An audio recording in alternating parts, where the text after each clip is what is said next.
अस्सलाम वालेकुम।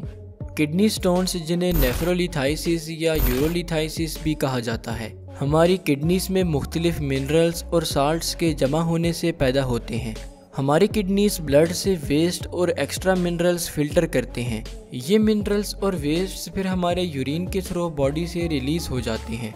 अगर हमारी बॉडी में मिनरल्स जैसे कि कैल्शियम, ऑक्जेलेट वगैरह की कंसंट्रेशन ज़्यादा हो जाए तो ये मिनरल्स हमारी किडनीज में डिपॉजिट होकर क्रिस्टल्स बना देते हैं।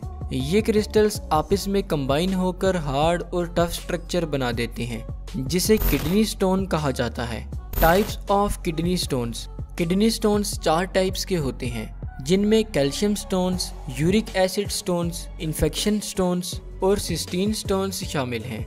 Calcium stones. Calcium stones calcium और ऑक्जेलेट या फिर कैल्शियम और फॉस्फेट के कॉम्बिनेशन से बनते हैं। कैल्शियम लार्ज अमाउंट में हमारी डाइट में मौजूद होता है, जबकि ऑक्जेलेट हमारे लिवर से प्रोड्यूस होता है। ये सब्सटेंसेस किडनी में डिपॉजिट हो जाते हैं और आपस में कंबाइन होकर कैल्शियम स्टोन्स बना देते हैं। Uric acid stones. अगर हमारे ब्लड में यूरिक एसिड की कंसंट्रेशन हाई हो जाए तो इससे यूरिक एसिड किडनीज में डिपॉजिट होने लग जाते हैं, जो यूरिक एसिड स्टोन्स की वजह बनता है। Infection stones.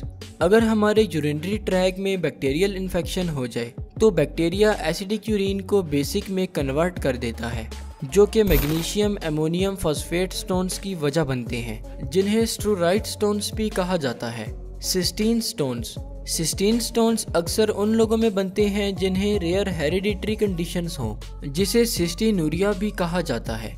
सिस्टीनूरिया के पेशेंट्स में किडनी सिस्टीन अमाइनो एसिड्स को यूरिन से रीअब्सॉर्ब नहीं कर पाते और सिस्टीन किडनीज में डिपॉजिट होकर सिस्टीन स्टोन्स बना देते हैं।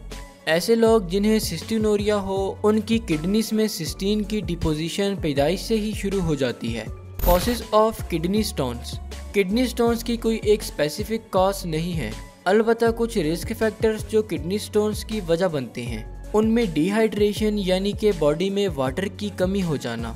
ऐसी कंडीशन में हमारा ब्लड विस्कस यानी कि थिक हो जाता है और किडनीज से मिनरल्स फिल्टर नहीं हो पाते, जबकि मिनरल्स किडनीज में डिपॉजिट होने लग जाते हैं, जिससे किडनी स्टोन्स के चांसेस बढ़ जाते हैं। अगर हमारी डाइट में प्रोटीन्स, शुगर्स और साल्ट्स जैसे कि सोडियम वगैरह की कंसंट्रेशन ज़्यादा हो तो ये हमारी किडनीज में कैल्शियम और यूरिक एसिड स्टोन्स की वजह बन सकते हैं। कुछ डिजीज़ और सर्जरीज जैसा कि क्रोनिक डायरिया और गैस्ट्रिक बाईपास सर्जरी वगैरह हमारी बॉडी में मिनरल्स के बैलेंस को डिस्टर्ब कर देती हैं और ये भी किडनी स्टोन्स की वजह बनती हैं।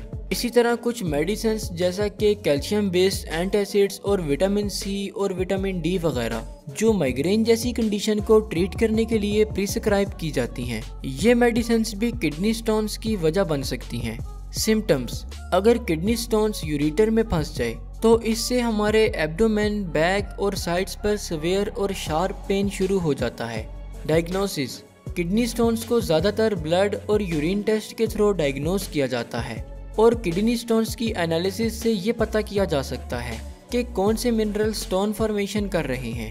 इस तरह फ्यूचर में किडनी स्टोन्स से बचा जा सकता है। ट्रीटमेंट।